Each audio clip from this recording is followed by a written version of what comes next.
In today's video, I'm going to be showing you how to set up Home Assistant on an SSD. Check it out.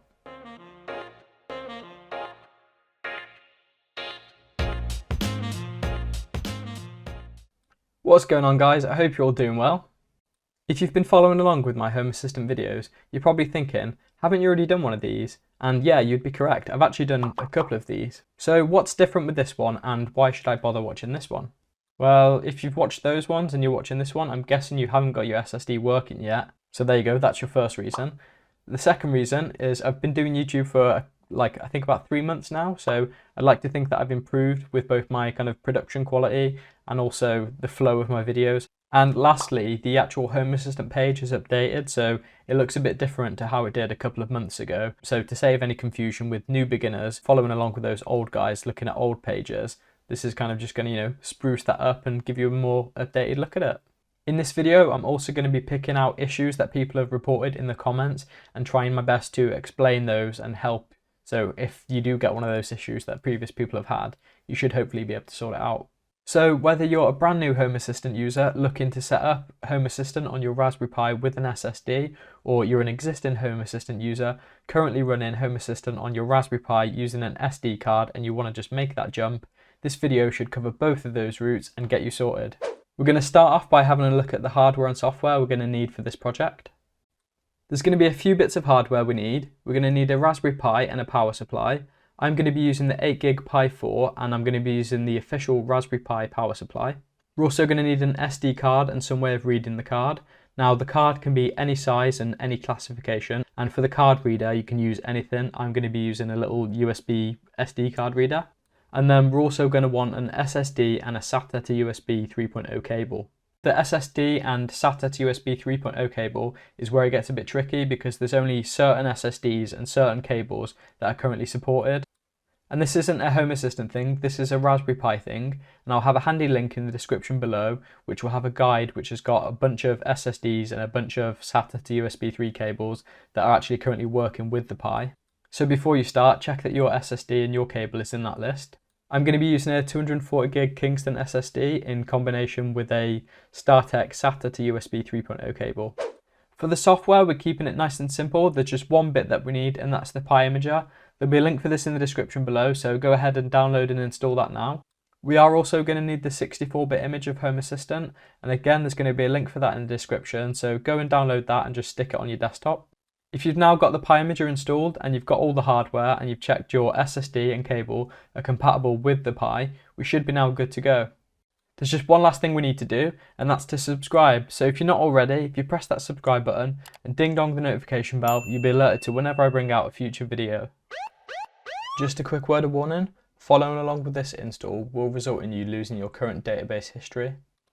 Another thing to take note of is that this video caters to you if you're migrating from an SD card, but also if you're just doing a fresh SSD install. If you are just doing a fresh SSD install, there's going to be less steps you need to do, and I'll also point out in the video the steps that you can skip over. With all that covered then, let's get started.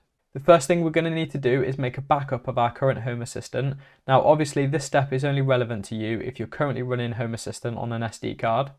If you're not and you're just after doing a clean install of Home Assistant on an SSD, check the chapters below and you can just skip over this part. So from our Home Assistant, we're going to need to go to the Supervisor tab. Then along the top, we're going to choose Snapshot. We're then going to give the snapshot a name. I've called it Pre-SSD here. We're then going to choose Full Snapshot as the backup option. You can optionally give it a password. I would recommend you do. So give it a password and then click Create. This may take a few minutes to create, depending on how big your Home Assistant is. We can see that I just made that pre-snapshot one 2 minutes ago. We're then going to need to just click on that snapshot, and we're going to choose to download the snapshot. And we're just going to save it to somewhere that we're going to remember, so I'm just going to stick it on the desktop here, and click Save. We're now finished with this Home Assistant, and we can just click on System and Shut Down Host. The Pi 4 needs to have some of the new updates in order to be able to make use of booting to external devices. Using the Pi Imager, I'm going to show you how to do this in a nice, quick and simple way. Let's go ahead and open up the Pi Imager and find out how we can do this. So we've got the Pi Imager opened up. We also want to make sure that our SD card is now plugged into our machine. In the Pi Imager, we're going to click Choose OS, and we're going to scroll down to the bottom and we're going to click MISC Utility Images. We then want to press bootloader and we're going to choose USB boot. We then want to press choose SD card and we're going to choose the SD card that we've plugged into our machine. So find your SD card and click on it. And once we've done that, we're going to just press write. It's then just going to ask us to confirm that we're going to erase that SD card and we're going to just press yes. Give that a few minutes to do its write and then you should get a pop-up like this to say that it's complete, and we're just going to click on continue and then we can close out of the Raspberry Pi imager. We're then going to just eject the SD card from the computer and insert it into the Pi. After we've done this, we can just plug the Pi in. We should then notice the little green ACT lights on the Pi start blinking very quickly. We're just going to leave the Pi on for a little bit and let this run, and what this is going to do is update that bootloader and allow us to make use of USB booting. While you're waiting around, why not press that subscribe button and ding dong the notification bell to be alerted of any future videos I do. And if you're interested in my channel and what I'm doing, go and check out my social medias. On there I share some behind the scenes and just keep you up to date with what I'm doing. That should now be our Pi updated. The next thing we're going to want to do is to plug in our SSD to the SATA USB 3 cable, and we're going to plug that into our machine. We're then just going to disconnect our Pi from the power and take out the SD card. And then we're going to attach our SSD to the SATA to USB cable and plug that into our machine. If you haven't already, you're going to need to download the 64-bit image of HomeAssistant, and again this is linked in the description below, so just go ahead and download that and put it somewhere you're going to be able to access it. And again we're going to need to open up the Pi imager. This time we're going to be flashing the SSD with that 64-bit HomeAssistant image. To do this, we're going to need to click on Choose OS, and then we're going to scroll down to the bottom and we're going to click Use Custom. From here, we're going to need to navigate to where our HomeAssistant image is. So mine's just on the desktop, so I'm going to grab that now. We're just going to click on it, click Open. Next up, we're going to need to choose our SSD. Now, although it says choose SD card, we can choose our SSD and this will work. So click Choose SD card and we're going to pick our SSD. And then we just want to hit Write. It's going to just prompt us and tell us that it's going to wipe the SSD, but we're just going to press Yes. And then just give that a couple of minutes to do its thing. Once that's done, we're going to get a pop-up to say it's finished, and we're just going to click continue and we're going to close out of this, and that's us done with the Pi imager then. We can then eject our SSD from our machine and we're going to plug that straight into our Pi. So go ahead and plug in your SSD and the network cable. If you were previously using a Conbee II, also go ahead and plug that in and then just power your Pi on. You can plug it into the USB 3 ports, it will work and you will get some benefits from it. If we visit our Pi's IP address or visit homeassistant.local, we should then get the Home Assistant startup screen and it will tell you it's going to take about 20 minutes. After a couple of minutes, the page should automatically refresh and you should be greeted with a screen. It should be quite quick to do this, especially with the SSD. In my case, it was actually so quick that I actually missed that little splash screen telling me to wait 20 minutes, and by the time I'd open this up, I had this page. If you were installing Home Assistant for the first time or just doing a clean install on an SSD, all you're going to need to do now is just fill in your account details, give it a password and click Create Account. Your Home Assistant is then going to be set up. And if you were moving from an SD card to an SSD, as I've been doing in this video, there's two options. We could either create a brand new account here and just log in. Once we've logged in, we could restore from a snapshot. Or there's a handy little link here where we can just pick a previous snapshot. I'm just going to click on this link here and it's going to ask me where my snapshot is. So mine's just on the desktop and I'm just going to click that here and click Open. This is then going to take a few minutes and it's going to upload the snapshot to our Home Assistant. We're then going to get a pop-up asking us what we want to recover from the snapshot. Now I want everything, so I want all of my add-ons, all my folders, everything. And as I set a password on it, I'm going to have to just enter that password here. And I'm going to choose Restore Everything. It's then going to ask us if we're happy to wipe the system, and we're just going to click Restore. And it might look like it's just closed and disappeared, but it's actually doing it in the background, so go ahead and just leave this for a few minutes. If you refresh the page, that Create Account box will disappear and it will tell you it can't connect to Home Assistant, but that's okay. It's just going to be restoring in the background, so again, just leave that for a few minutes. After a few minutes, the page should refresh and you should see the log on screen, or if you're impatient, you can just keep clicking that F5 key until this appears. And then we're just going to enter our credentials and just press Next.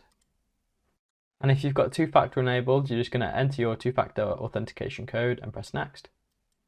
and we should then be taken straight into our Home Assistant dashboard. And looking at my dashboard here, I can see that it can tell that some of my lights are on, it can tell that there's some music playing, and if I jump over to the Decons add-on and just log into that, that should then hopefully show us our Conbee II, and if we click on that we can just log in. So we're just going to put in our password and press login, and straight away we can see the bedroom light there, and if we have a look at the sensors we should be able to see those as well. So here's some of the sensors that are currently connected to this particular Home Assistant. So I can see the temperatures are being reported there for some of those different sensors. Another way that I can test it is I've got my little Aqara cube here. So if I go onto my switches, I can see that my magic cube is on there. So if I was to shake this particular one, this activates an automation which turns my lights that you cannot see on and off. And it all just works without me doing anything else, it just works. If I just jump over to the automations as well then, we should see that any of the previous automations we had are all there and available. The same should go for scenes and scripts. And there we go guys. Hopefully by following along with this video you've been able to successfully set up Home Assistant on your SSD. There's plenty of different ways you can go about installing Home Assistant on an SSD. I specifically chose this PyImager way because I felt it was a bit simpler than the previous one that I did. If you're after a more manual process then go ahead and check that video out.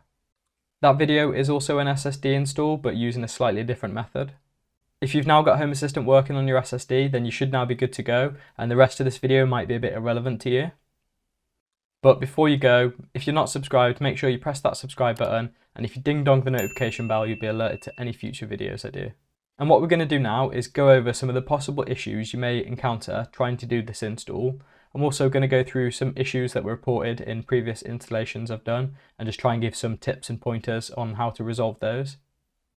So here's a little list of potential issues you could run into.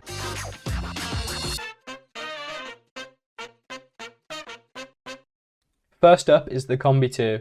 The issue that you might have with the Conbee II is that it won't be able to see or talk to any of your Zigbee devices. Now the most common reason for this is that now that we're using the SSD and the SATA to USB 3 cable is generating a signal that is interfering with the Conbee II. Now there's a nice simple solution for this. All you're going to need to do is shut down your Home Assistant, and then you're going to need a USB extension cable, and all you're going to do is just plug the extension cable in and plug the Conbee II in at the other end, and then just turn Home Assistant back on. And all you're then going to need to do is just position the Conbee II away from the SSD and you should be good to go. Next up on the list then, and yes, it is an actual physical paper list. So next up we've got slowness.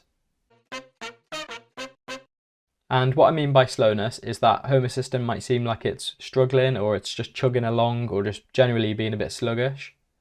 So menus and interactions are quite slow and take a long time to open up, or it could be that Home Assistant shutting down or booting back up is taking a long time. For this particular issue, there can be multiple different reasons you're getting the slowness. First of all, you're going to want to check your logs and check that there's no errors or recurring things happening within your Home Assistant logs. Next up, you're going to want to check that your SSD and the cable you're using to connect the SSD to the Pi is in the supported list. And again, this will be linked in the description, so go and check that your device is in there. That link's going to take you to this page by James Chambers, and on that page he details all the known supported devices, and there's also a naughty list of problematic devices. As well as checking the SSD and the cable, you want to also check that the power supply you're using is providing the Pi with enough power, because if it's not getting enough power, you're also going to get issues like slowness. If your particular device isn't in the naughty list or in the list of known supported devices, and you've had a go at some of the other steps I'm about to list, then it might be worth you creating a post on either the Home Assistant forums or in some of the Home Assistant groups to see if anyone else has had those issues using the devices that you're trying to use. Also, feel free to leave a comment below with the particular device you're using and the issue that you're having. Somebody else that's following along with this video might also have the same issue, and we can kind of all work together and try and get you sorted out. As I mentioned at the beginning, this particular install stops your database from working. And one of the side effects of this is that your database gets corrupted. So we can see here, I've got a couple of corrupt database files. Now on your first boot of Home Assistant on the SSD, it is going to be slightly slower because it's going to have to rebuild this database, and it's going to run into these issues where it tries to launch these corrupt databases and fails. So your very first boot of Home Assistant on the SSD might be slower, but every other boot after that should be quicker. and it should 100% be much faster than booting from your SD card. So if this was my first boot and I was to go and look in my logs, I'd see that there'd be some database logs telling me that there was an issue trying to insert into the database. But I can see here that Home Assistant has created a new database and it's now happily just chugging along working with this new database. And to free up space and remove any potential issues with these files in the future, I'm just going to remove all of these now. To do this, all we're going to need to do is just click on the 3 dots on the file we want to remove and just hit delete. And it'll ask us if we're sure and we want to just press yes. So just rinse and repeat, removing any of those database files that say they're corrupt. And now looking through that list, I don't have any more corrupt files. Let's head over to my log files now to see if there's any reported issues there. So we're going to press configuration. I'm going to scroll down to logs. And here's my log file. And we're just going to press refresh. And I can see there's no issues being reported about the database or any other issues that my Home Assistant's complaining about. This particular issue that I've got here was expected. And it's to do with a weird setup I've got with a 2-year motion sensor. So from my perspective here, this all looks good to me. If you have got errors in here, you're going to want to try and resolve those because those could be affecting your Home Assistant and causing the slowdown. And if you've got the database message I mentioned where it's saying failed to insert or corrupt database or anything like that, and you've deleted the database file like I just did, then don't worry. If you just press that clear button there, when you next reboot Home Assistant, you won't see that message again. Okay, next up is memory. So in this video, I just upgraded my Home Assistant running on a 32 gig SD card up to a 240 gig SSD. In previous videos, I've had people messaging me saying that when they followed this upgrade process, their Home Assistant wasn't able to see this new space available, so their Home Assistant was stuck only being able to see 32 gig even though you've given it 240. So I'll show you now where you can go to see what available space you have, and if you followed along, you should also have this full space available to you. So we're going to go into configuration and then we're going to scroll down to info, and we're just going to scroll down a little bit in this list until we get to HAS.io. And from here I can see my total space used and my total space available. So I can see that I've got 219 gig available to me and I've only used 6.9 gig. We can also see here that we're running the 64-bit image on the Raspberry Pi 4. So you can also use this upgrade process to move from 32-bit to 64-bit, and that's going to give you access to a few more add-ons. And I know that wasn't really a fix as such, but it was more to show you where you go to have a look how much memory Home Assistant has available to it. So if you have followed along with this process, you should hopefully have the full size of your SSD. If you don't, then drop me a comment below and we'll see what we can do to help. Next up, we've got potential issues with using the Raspberry Pi Imager. Now, a few issues with this could be that it fails to write your SD card or it fails to write your SSD. If you do get errors like this popping up telling you that it's failed to write the card, or it starts writing a little bit and then it just slows down and stops, or the same thing with your SSD, then the first thing that I would try and do is just use a different USB port on your computer. Now, I know that that sounds pretty trivial, but give it a go and see what happens. I would definitely suggest this as well if you're trying to do it with a USB 3 port. Stick it in a USB 2 port and see what happens with that. If switching the USB port doesn't work, try a different SD card or try a different device to connect the card to the machine. So try an SD card adapter or another USB peripheral. Another potential issue you might have is that the Pi fails during the EEPROM update. So that'll be when you put the SD card in and leave it for 10 minutes. Now, I'm not going to go into too much detail about this particular one, but if you have a look at James's guide, which is linked in the description, he covers a section in that to do with EEPROM and what to do if it fails. If a lot of people are having this issue, then I might make a video showing you how to fix it and different ways you can go about doing it. There is also my other SSD install video, and that covers a separate way of doing an EEPROM update. So you could always go and check that one out, but failing that, feel free to drop me a comment or write me a post on my Facebook page and I'll try and get back to you. Another issue that people seem to have was that on the initial setup where it asks you to create an account and we clicked on that link to upload our snapshot, that when they were uploading the snapshot it seemed to just hang there and take forever. And it would either just take forever or just not work. So one possible fix for that could be that if you just create a brand new account and sign into Home Assistant, and once you're set up with your new account you want to go to Supervisor and come into Snapshots, then in the top right here you want to click on these 3 buttons, and there's an option then to upload snapshot. So this will be where you upload the initial snapshot that you had. Once that's uploaded, it will appear in the list in the bottom here, and you can just click on it and you can just choose what you want to restore, or if you want to restore everything, you can just press restore everything. And that's just another way that you can go about restoring your snapshot. The last one I'm going to touch on then is the Home Assistant Cloud, and this one's specifically for Nabu Casa users. And the issue here that people were having was that they weren't able to access their Home Assistant instance through the cloud, so they couldn't use their cloud connection at all. And what was happening here was that when they were restoring their snapshot, it was actually signing them out of the Home Assistant Cloud. So this is a nice and simple one. All you'll need to do is go into the Home Assistant Cloud tab, and there'll be an option and it will say that you're signed out, and all you're going to need to do is just sign back in. And it should literally be that easy, and then once you're signed in, you'll have your cloud access again. And there we go, that's been another SSD install for Home Assistant. Hopefully you have been able to follow along and you now have a nice speedy Home Assistant. If you have followed along and you have run into some issues and the fixes that I've just gone through haven't helped you out at all, then drop me a comment below and I'll do my best to help you out. If there does seem to be a few unique or very common issues that people are having, I might make a separate video where I go through how to fix these particular issues in more depth. In my last video, I had the help section as a totally separate video, and a lot of people seem to like that. Let me know in the comments what you think. Would you have preferred to have these fixes in a separate video where they go into more depth and detail? Or do you just prefer having one big video where you pick what you want from the chapters in the description? If you have enjoyed this video, then don't forget to leave me a like rating. If you press that subscribe button and ding dong the notification bell, you'll be alerted to any future videos. Thank you for watching, and I'll catch you in the next one. Cheers.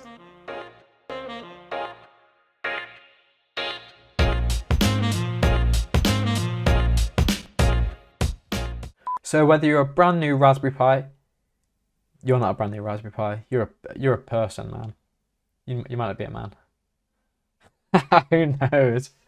So whether you're a brand new Home Assistant user looking to set up Raspberry Pi on your Raspberry Pi on your Raspberry Pi. Why is it so hard to say? There's just one last thing we need to do. If you scroll down a little bit, you'll see a big red subscribe button. If you press that subscribe button and ding dong the notification bell, you'll be alerted to whenever Oh. Something just fell and it literally just made me boo my pants.